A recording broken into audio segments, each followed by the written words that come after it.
నా పరిపూర్ణ పరిశుద్ధ హృదయంతో నిన్ను కొల్చు భాగ్యం ఇంకెప్పుడు ప్రభు ఈ జన్మకు.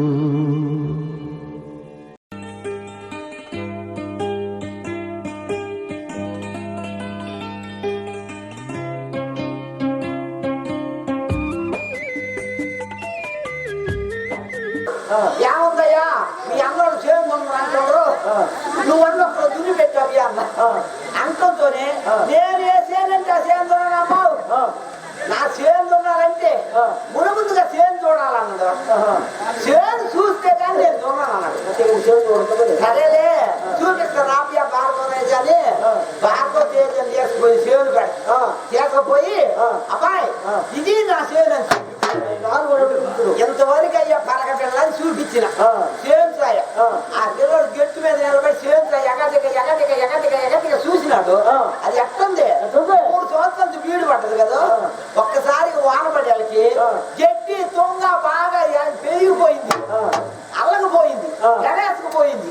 దాని సాయి కింద చూసినాడు బాగా నెర్రిల్లు బత్తలు తగిలి ఉండాలి.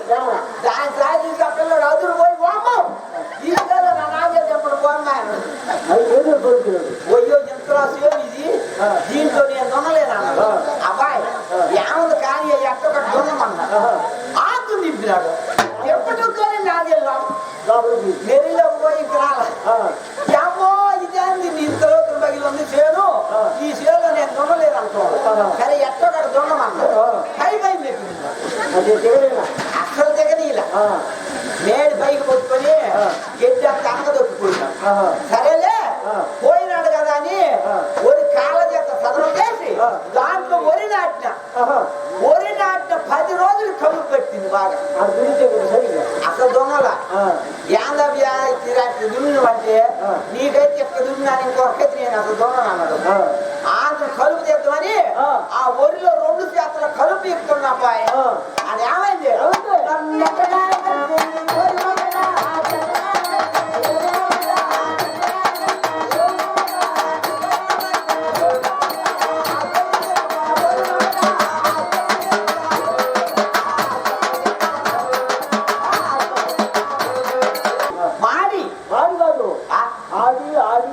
అభినయం చేసుకోండి.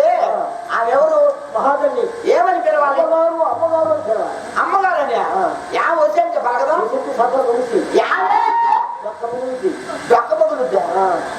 ఓ అమ్మగారనే పిలవాలి.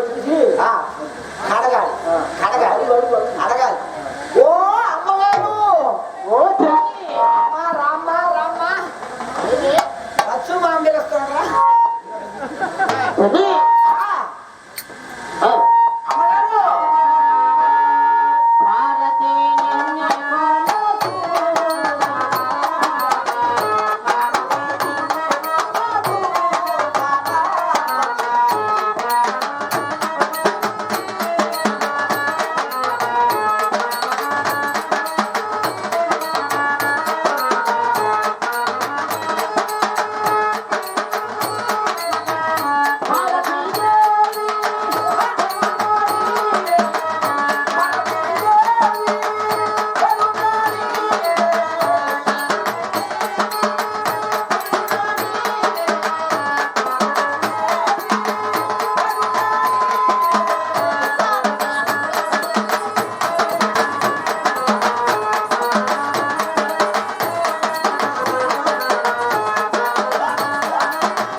ఏం అందం, ఏం సందం, ఏం రూపురేఖలు, ఏం పొట్టక. నీ అందం సందం బాగుందమ్మా. అవునంటే సరే కానీ